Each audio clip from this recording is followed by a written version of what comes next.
When you've spent a few dollars on a cheap, handheld refrigerant recovery set, only to find it sputters halfway through a job and leaves you stuck with a half-empty tank, the regret is real.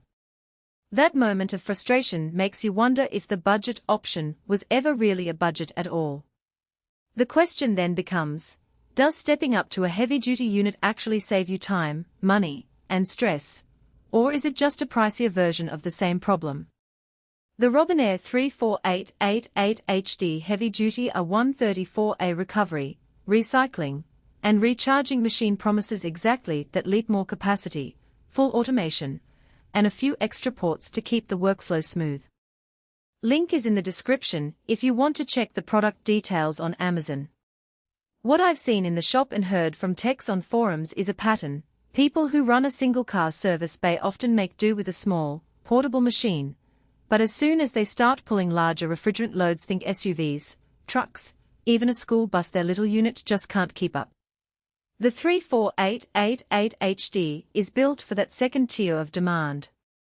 It's not a gadget you keep under the passenger seat, it's a benchtop workhorse meant to sit in a shop or a garage that sees multiple vehicles a day. If you're a professional automotive HVAC technician, a fleet mechanic, or anyone who regularly services large vehicles, this machine hits a sweet spot. The biggest draw is its extra capacity. The removable external tank holds enough refrigerant to handle a full-size bus's charge in one go, so you aren't constantly swapping tanks or running low mid-recovery. That alone eliminates a lot of downtime. The nitrogen port is another practical detail that matters. After a recovery, you often need to purge the system with nitrogen to prevent moisture ingress. Having a dedicated port built into the machine means you don't have to rig an extra hose or hope your makeshift setup stays leak-free. It's a small thing that saves a few minutes per job, but those minutes add up when you're on a schedule. Automation is where the 34888HD starts to feel less like a manual pump and more like a technician's assistant. Once you set the parameters, select a 134a, define the recovery target, and hit start. The unit does the rest.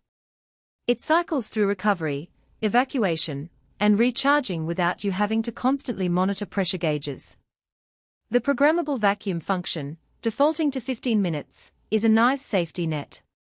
You can trust that the system will hold a vacuum long enough to pull any residual moisture or air out of the lines before the next step. For a busy shop, that translates into fewer missed steps and less chance of a botched recharge. Printer compatibility may sound like a novelty, but it's a real workflow enhancer. Many shops print out a service record after each job: pressure readings, vacuum times, refrigerant amounts to stay compliant with EPA regulations. Having the machine output that data directly to a thermal printer or a connected PC streamlines documentation. You don't need to manually write numbers down or transfer them later. The data is captured at the moment it happens. Now, let's talk about who should skip this machine. If you're a DIY enthusiast who only ever services a single compact car a few times a year, the 34888HD is overkill. Its size alone means you'll need a permanent spot on a workbench, and the initial investment is higher than a basic portable recovery unit. The same goes for people who are just looking for a one-off tool to pull a little refrigerant and then store it away. The unit's removable tank is practical, but you still have to manage the weight of a full tank, which can be cumbersome for a hobbyist garage lacking a hoist or cart. Practical weaknesses show up when you examine daily usability. First, the machine's footprint, while not massive, does require a dedicated space, and the power draw is noticeable. You'll need a 120-volt outlet that can handle the startup surge, otherwise you risk tripping the breaker in a crowded shop. Second, the automatic cycles, while convenient, can sometimes be a little too forget. If the system detects an unexpected pressure spike, it will pause and alert you, but you still have to intervene manually to diagnose the cause. That's not a flaw per se, but it does mean you can't walk away entirely. You still need a watchful eye when dealing with older or compromised HVAC assemblies. Another subtle trade-off is the learning curve. The interface is menu-driven, and while most techs pick it up within a day, there are a few hidden settings like the vacuum time adjuster that you might overlook if you skip the manual. In practice, that could lead to a shorter vacuum than the system recommends, which in turn might affect long-term system performance. So, if you're someone who hates spending any time with user manuals, this could be a mild inconvenience. What about value for money?